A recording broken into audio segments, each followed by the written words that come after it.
Member for Victoria Swan Lake. Thank you, Mr. Speaker. It's a pleasure to take my place in this debate this afternoon. I certainly have enjoyed some of the views espoused by members of both sides of the House, believe it or not, and I want to speak a little bit in particular about education because I serve as my caucus's spokesperson on the K-12 ministry. But I think I will begin my overview of Budget 2015 where others have rightly done so as well, to look at really what was the main highlight of this budget, to look at what was the largest spend in Budget 2015. And that is what over 3 years will amount to $750 million, $230 million a year, on a tax cut for the top 2% of income tax filers in British Columbia. I think this is really what, to the extent that British Columbians are talking about this budget at all, this is what they're talking about.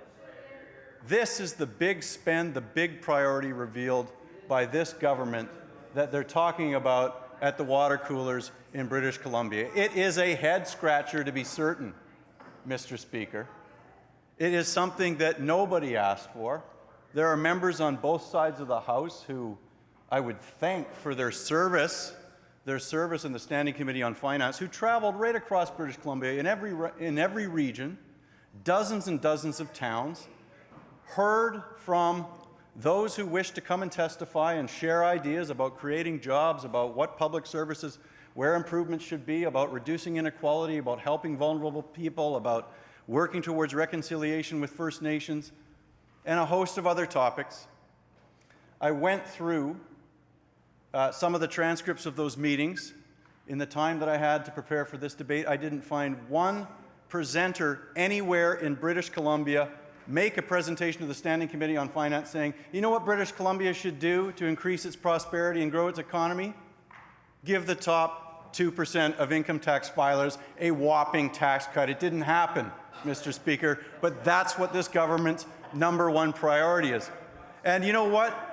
I want to thank both Liberal and New Democrat members, independent members of the Finance Committee for the work they did, because they did put some thoughtfulness into the recommendations that were made to the House.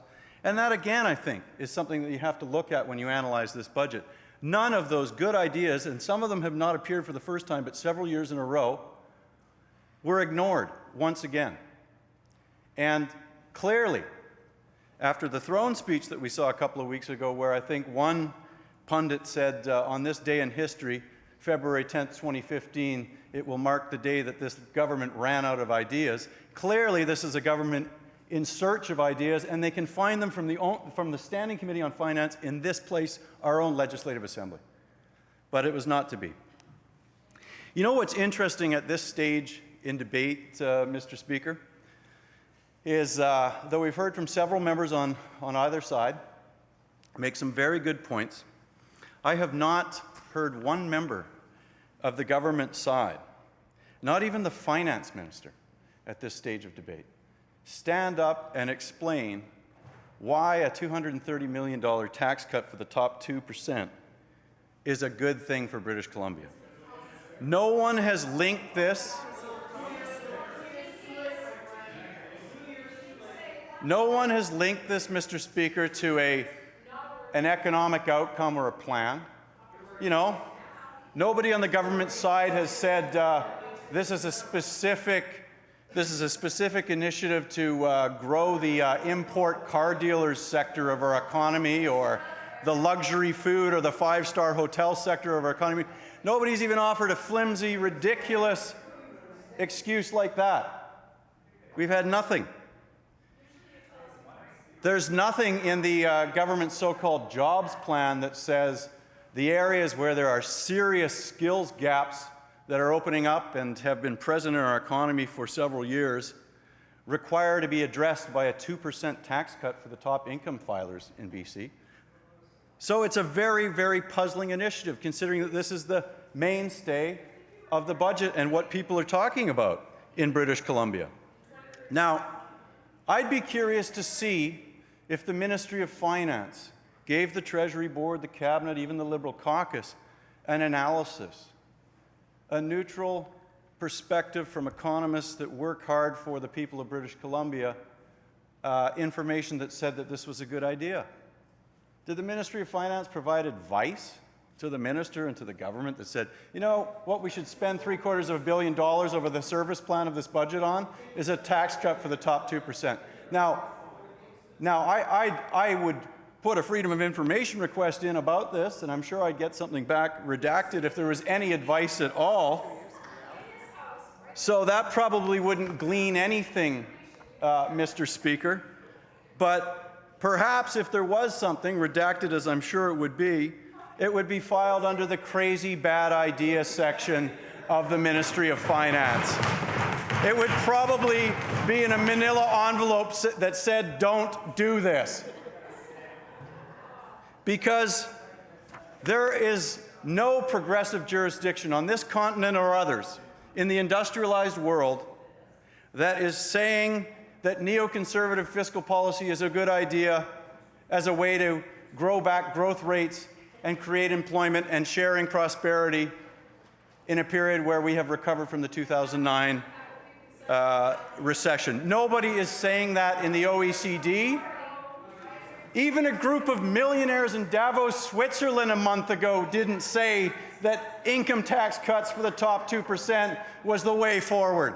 Only in British Columbia, only in that cabinet, are they saying the way forward to strengthen your economy is a tax cut for the top 2%. That's how out to lunch they are, Mr. Speaker.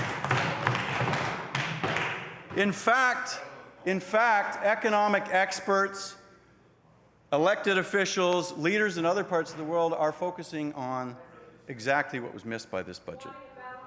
They are concerned about persistently low growth rates in this decade and projected into the future. They are worried about a shrinking middle class in their midst, and that's a real issue here in British Columbia when we look at the income trends, and particularly BC compared to other parts of Canada. But the income trends in British Columbia are not good. Take-home pay and a rising cost of living in this province. So other jurisdictions are focused, rightly so, on how to stop the shrinking of the middle class and how to strengthen it, how to build up a consumer base, how to have more stable employment, how to increase growth rates so that instead of a future where people are losing hope in institutions like this one and feeling that no matter how hard they work, they can't get ahead, they have a stake in an opportunity society. That's what progressive jurisdictions are trying to figure out, Mr. Speaker. Growing inequality is not something that just the NDP in Canada talks about. We have people across the political spectrum who have recognized its detriment to Canada and provinces like British Columbia. And we have a lot of examples where a shrinking middle class or a middle class that is under assault leads to well-documented problems. You lose social cohesion. You have to work longer and harder to support your family, and it begins to feel unrewarded. This is a well-studied problem in the OECD. In fact, there was a report just last month that I would recommend members of the government cabinet in particular read, by Larry Summers, the former Treasury Secretary for the United States and the President Emeritus of Harvard. And he put his finger on the problem of inequality and the risks to jurisdictions that ignore it. The risks of jurisdictions that do not see the need to protect a progressive element to their tax codes or create policies that focus on shared prosperity. And this is a problem around income and middle-class anxiety in British Columbia. Members of this House will know it because they interact with their constituencies all the time in the community, in their offices, trying to help them with problems. And I'm sure that people even on that side of the House can well understand by talking to any hard-working two-income family that's trying to raise their kids in BC and pay BC's high housing costs, and in many cases who are now earning less on average than workers in other provinces make. You'll soon see what the sources of that anxiety are.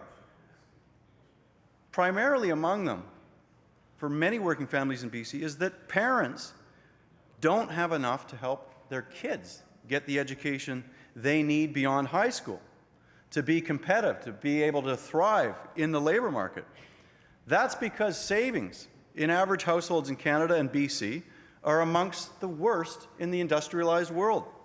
There is what the former Bank of Canada Governor Mark Carney called a crisis of savings in our country amongst middle-class people.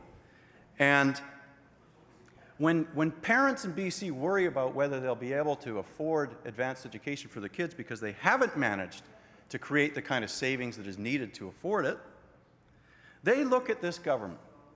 They look at this government, a government where the cost of post-secondary education has absolutely soared in their decade in office, where, you know, when they assumed office, it cost under $2,000 a year for a year of university or for a career training program. It now costs well over $5,000 a year, Mr. Speaker, in a relatively short period of time. Well, those people who have those worries about the future of their kids and whether they're going to be able to afford to get them into university will now be looking at the priorities outlined in this budget. And they will see that their kids have gone from having to pay under $2,000 a year for university to over $5,000 a year.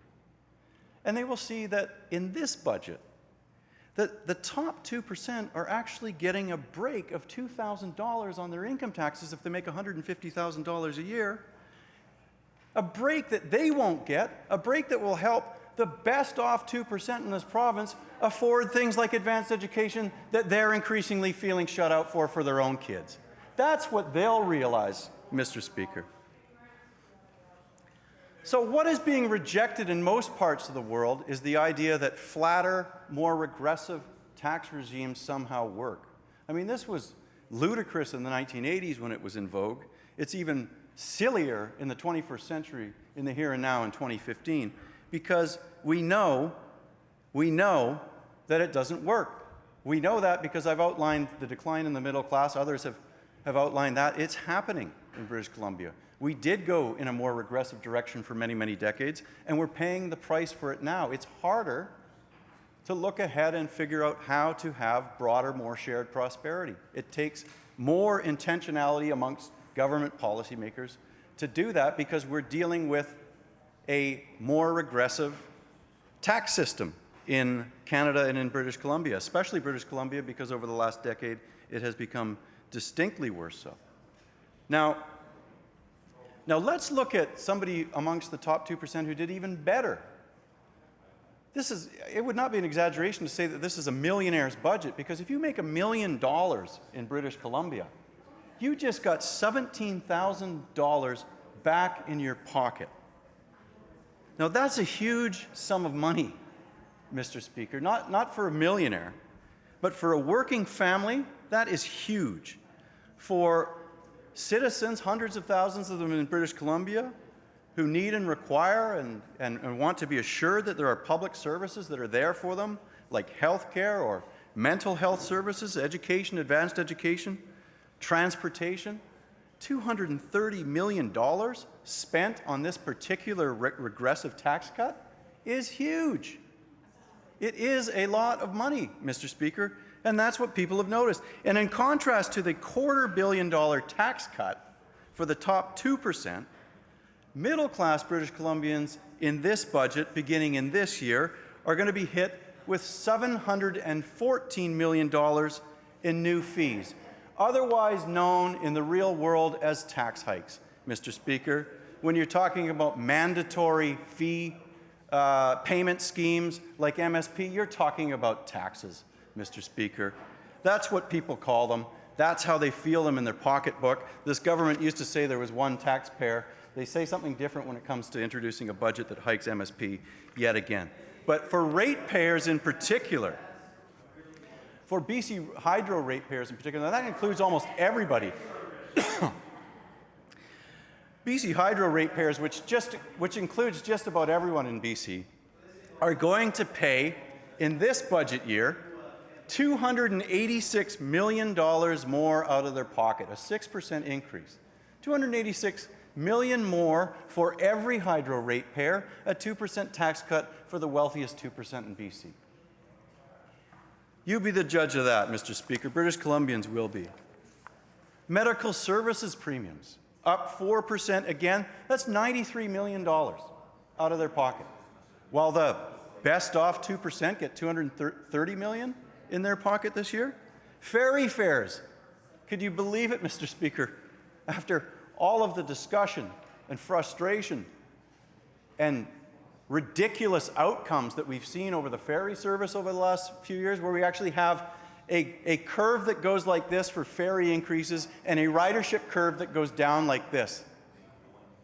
We have hit a tipping point in terms of BC ferries where affordability is driving down service. Less passengers means more inefficiency in the ferry service, and the government has done nothing about it. In fact, they've made it worse because this budget includes a 3.9% hike to BC ferry fares yet again. Their own ferry commissioner has told them not to do this, not just this year, but the year before and the year before that. Their own board of directors has said we are tapped out on going after BC ferry riders, and yet here's a 3.9% hit in the pocket. There's even, in a province that uniquely has serious home ownership affordability challenges, a $6 million hit to the homeowner grant threshold.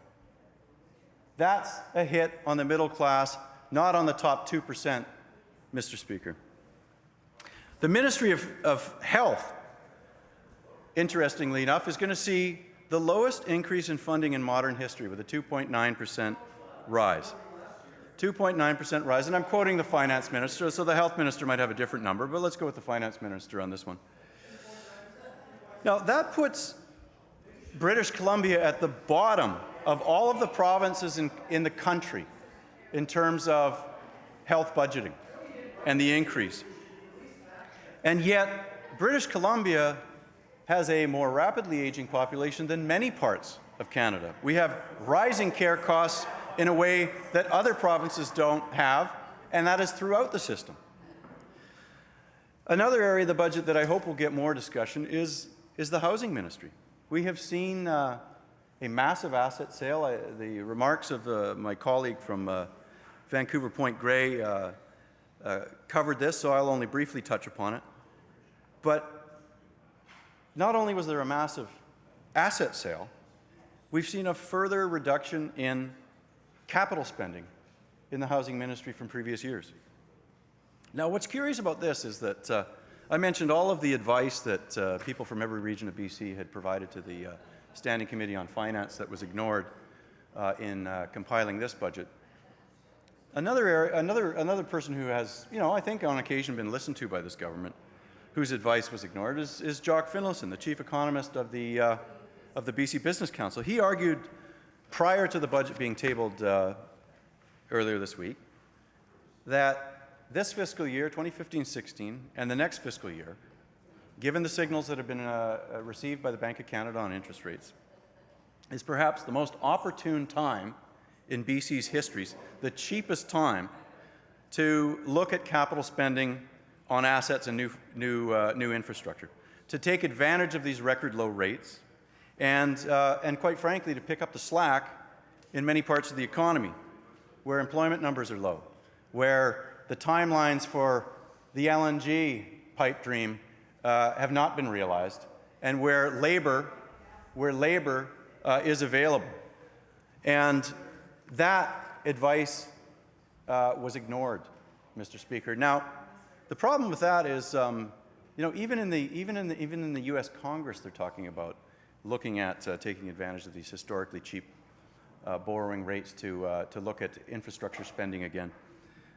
They're also looking at it in terms of the opportunity it provides to increase sluggish wage rates.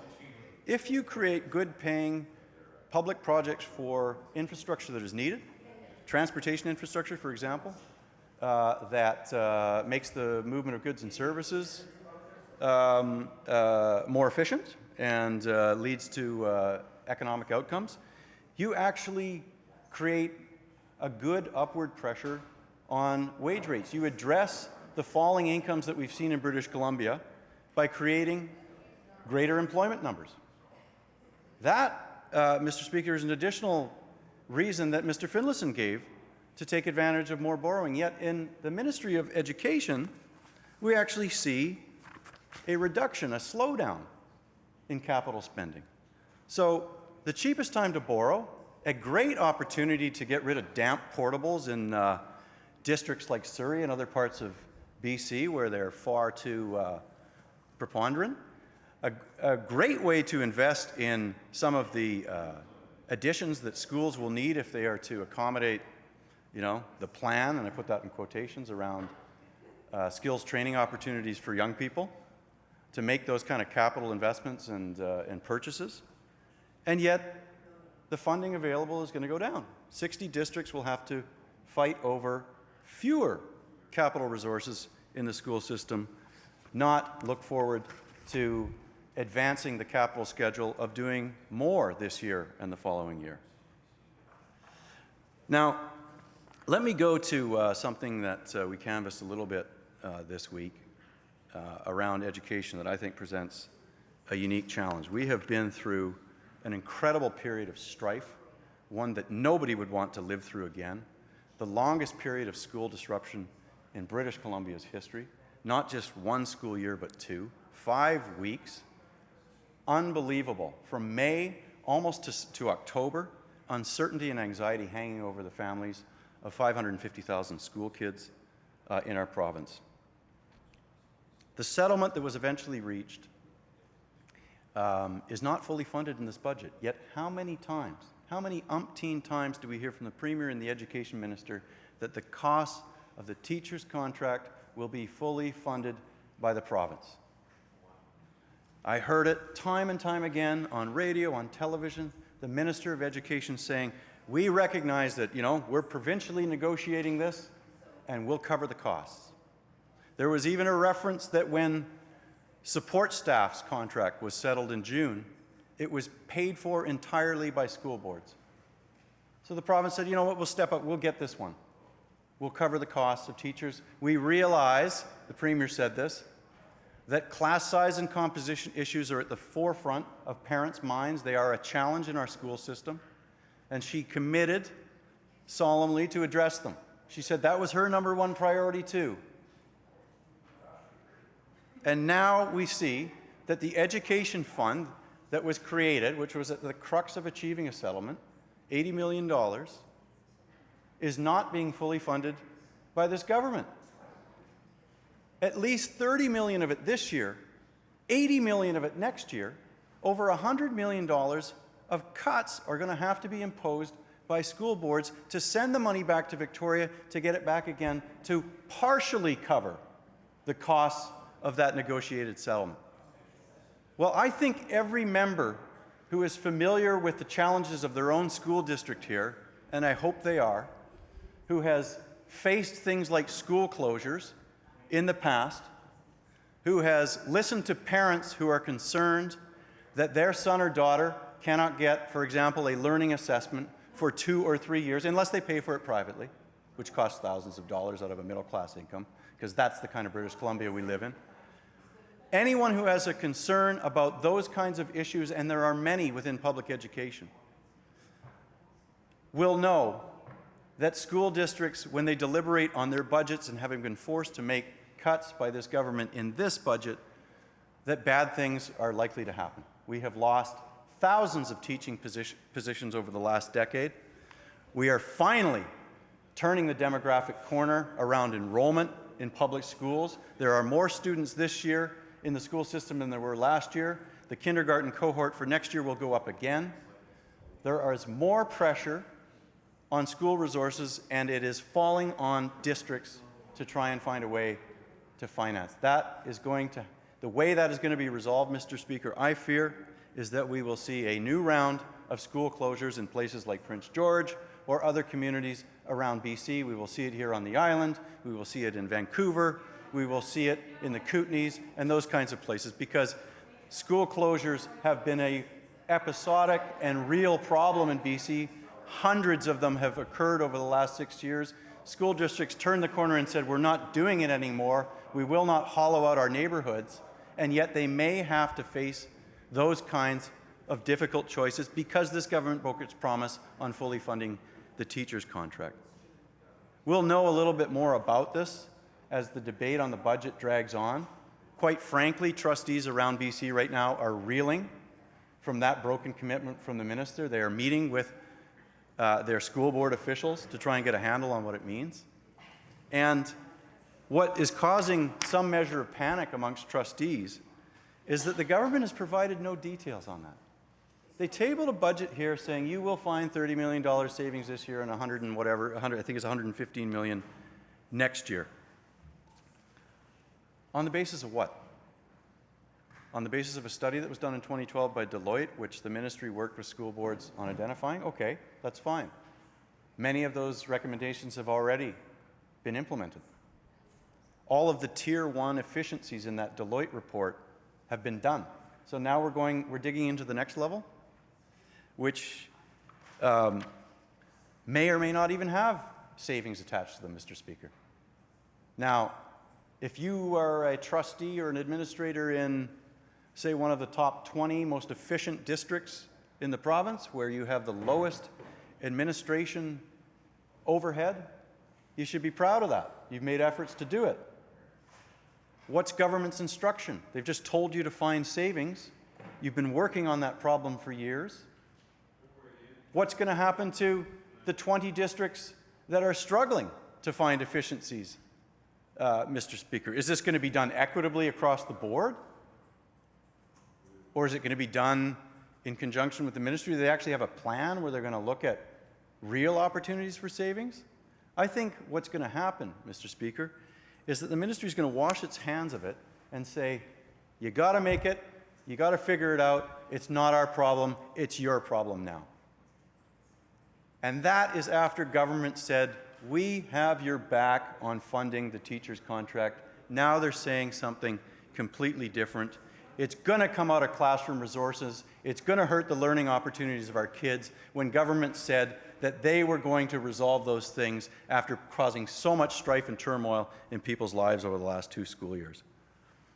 Now, the worry when the time for these cuts comes to be made in school districts is, you have to take your hat off to some of the districts where people are dedicated to public education, where they are trying to strengthen confidence in our public schools by offering more choices, by offering, they're even trying to interpret what the government wants, by offering career, trade, technical vocations in their districts.